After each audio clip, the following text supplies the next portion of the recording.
entrepreneurship fails.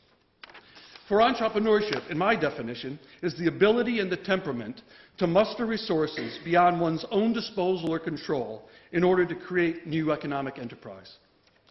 Entrepreneurship is tautologically socially inclusive, because from the very beginning, entrepreneurs must think beyond themselves and their own capabilities to embrace skills, labor, and resources of others.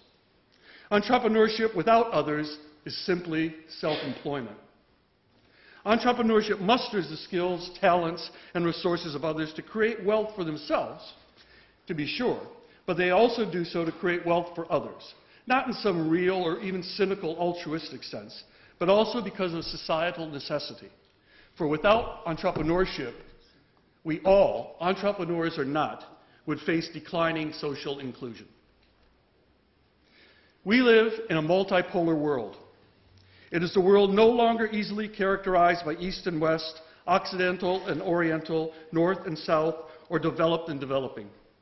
It is a world in which information and communication technologies, economic openness and trade liberalization, and the tentacled extensions of multinational companies are resulting in a global fight for talent, in new and multi-directional flows of capital, in vast new markets of consumers, and in new and distant centers of creativity and innovation, all among the dynamics of what is commonly called globalization. All of this poses tremendous challenge to countries such as ours, whose traditional ways of working are being threatened by competition from abroad and from transient, legal, immigrant workers who are taking jobs here and sending wealth back to their homelands. This global competition is forcing our existing enterprises to seek new efficiencies and to increase productivity, whether that be in large manufacturers such as General Motors, as we have seen over the last few weeks, or in service industries such as the BBC, as we have seen just today. The consequence of all of this is that many of the currently socially included, those with jobs and wealth, are threatened by income reduction, if not by job loss, if not by social exclusion itself. One powerful driver to parry that threat is entrepreneurship, which through creativity, innovation, risk-taking, and embracing those people and resources beyond its control, creates new jobs, new opportunities, and new anchors of social inclusion. Put simply, as my colleague has argued, new business ventures create unemployment and they create wealth. As a result, people are able to obtain work and income, buy better and safer housing and food, and enjoy the benefits of a civil society. Without entrepreneurship, the supply of new jobs would rapidly decline because the efficiencies and productivity gains necessitated by global competition and the levels of wealth and thus of social inclusion would greatly decrease. It is through entrepreneurship that more people can have access to the benefits that we all wish to enjoy. Now let's look at some numbers. Small and medium enterprises are, for the most part, in existence because of the entrepreneurship of their founders and owners. SMEs play a vital role in this economy. Government data confirms that SMEs employ over 13 million people in the UK and comprise nearly 55% of the private sector workforce. More important, however, these entrepreneurially induced employers, which include all forms of small business from innovative high technology firms to community-based businesses, have created over the last decade nearly 3/4 of new jobs in the UK. Without these organizations, a vast number of people would be unemployed, tax revenues and the ability of government to provide other forms of assistance would be decimated, and large numbers of people would find themselves unable to access the necessary as well as the discretionary goods and services of our society, and so the quality of life that the rest of us enjoy. That, then, is one of the basic arguments. Wealth, financial resources above the level of wanting, is necessary for inclusion. Entrepreneurship creates wealth and so drives inclusion. But there is another part, and that is the non-economic or the social side of social inclusion. And entrepreneurship fuels that as well. I am not talking here about the impacts only of politically liberal entrepreneurs, such as Gordon and the late Anita Roddick of The Body Shop, or Ben Cohen of Ben & Jerry's Ice Cream.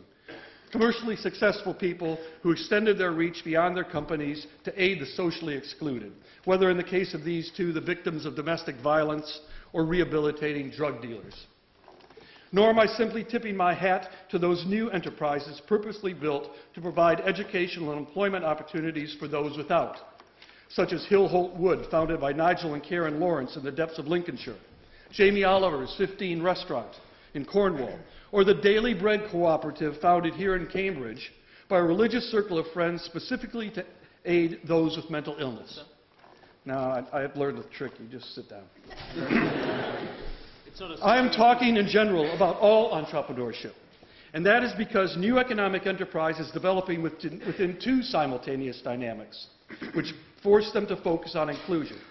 The globalization that I have just described, and what some have called the new localism, which presents its own challenge to economic enterprise.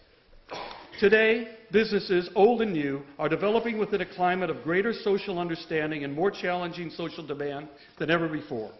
Today's citizens, you and I, know more about what is happening around us economically and socially than ever before. And we are demanding that our fellow citizens, including the businesses from whom we buy and for whom we work, fulfill their responsibilities to substantially improve the social and economic conditions of us all. These expectations are not always clearly articulated, nor are they always met. But the prerequisites of successful enterprise, old and new, are changing. Indeed, have changed dramatically over my lifetime. Environmental sustainability, work-family balance, equal opportunity, social responsibility have all changed the bottom line for today's enterprise. No longer is P&L good enough, not even for shareholders, as those of Tesco admirably demonstrated just this past summer. Today, citizens want to know what local business is doing for them as workers, as consumers, as neighborhoods, and as citizens of the world. Smart business, whether old, like Royal Dutch Shell, reeling from charges of third world exploitation and environmental degradation, or new ones, such as Innocent Drinks, founded by your own fellow Cambridge graduates Richard Reed, Adam Ballard, and John Wright, only succeed if they respond progressively to these new civic demands. And these non-economic demands for cleaner environment, for improved quality of life, for equal access, for ethical standards that are, along with economic well-being, at the heart of social inclusion. The clear benefits of entrepreneurship and the reason why it is such a powerhouse to social inclusion is that it brings no baggage to this civic alignment. Entrepreneurs begin their efforts to build new businesses in today's world, not in yesterday's world, facing today's demands with today's spirit of enterprise and social responsibility. As an entrepreneur, I know that the real kick, however financially lucrative or modest the gains may be, is not in the destination, but in the journey. Not in the onerous responsibilities of managing the built enterprise, but in the frightening risk of building it. And today's demands to compete globally and to create a better and more inclusive world locally makes that chase all the more exciting. The world needs entrepreneurship, and fascinatingly, but happily, the world is making entrepreneurship even more appealing to the would-be entrepreneur. Today's world not only thrives on entrepreneurship, it demands it. For as Kofi Annan has said, founded on principles of private initiative, underpinned by values of democracy, equality, and solidarity, entrepreneurship paves the way to a more just and inclusive world order. I commend it highly for your approval.